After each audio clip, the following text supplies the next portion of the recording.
ইন্না লিল্লাহি ওয়া ইন্না ইলাইহি রাজিউন। আলামিন মারা গিয়েছে, আপনারা সকলেই জানেন। ২০১৬ সালে সে বিবাহ করেছে। এখন তার দুটি মেয়ে আছে। তার বিবাহ জীবন ৮ থেকে ৯ বছর। তার মাকে দেখাশোনা করতেন, মা বেঁচে আছেন। আমার চাচা মারা গিয়েছেন, জানেন সকলেই। তার স্মৃতিগুলো আপনাদের নিকট উপস্থাপন করছি। একটা মানুষ চলতে গেলে তার ভুল ভ্রান্তি থাকতেই পারে। যাদের সাথে চলাফেরা করেছে সকলের কাছে আমার একটা বিশেষ অনুরোধ থাকবে, যদি আলামিন কোনো অপরাধ করে থাকে, কথাবার্তা চলাফেরা তাকে ক্ষমা করে দিবেন। আর আমরা তার যেই মৃত্যুতে আমরা সবাই শোকাহত, মর্মাহত যে আমাদের সমবয়সী একজন ভাই চলে গিয়েছে। তো আসলে প্রকৃতপক্ষে ভাই, আসার নিয়মটা ঠিক আছে, কিন্তু যাওয়ার নিয়ম ঠিক নাই ভাই।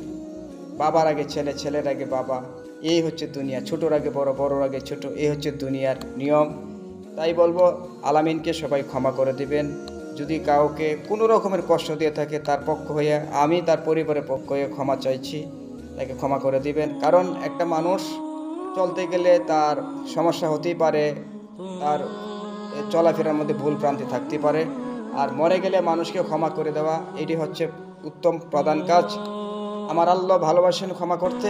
আর আমরা যেহেতু আল্লাহর বান্দা হিসেবে বান্দাকে ক্ষমা করে দেওয়া, মুসলমান ভাইকে ক্ষমা করে দেওয়া, এটা হচ্ছে একটা বড় নৈতিক কাজ।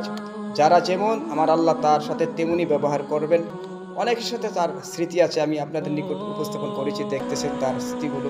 অনেক ভাইয়ের সাথে, অনেক বন্ধুর সাথে তার চলাফেরা, ব্যবসা বাণিজ্য করেছে, ঢাকা এসে চাকরি করেছে।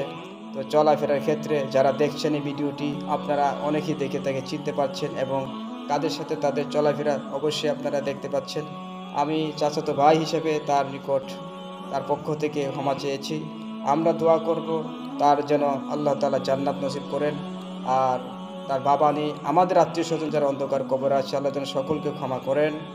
আর আমার সাথে তার খুব বন্ধুত্ব ছিল। আমাদের মাহফিলে সবসময় মাহফিলের খোঁজ খবর নিতেন এবং দোয়া চাইতেন, এবং আমার সাথে ভালো, এই যে কয়েকদিন আগে আমার সাথে 10 দিন আগে কথা বলছে।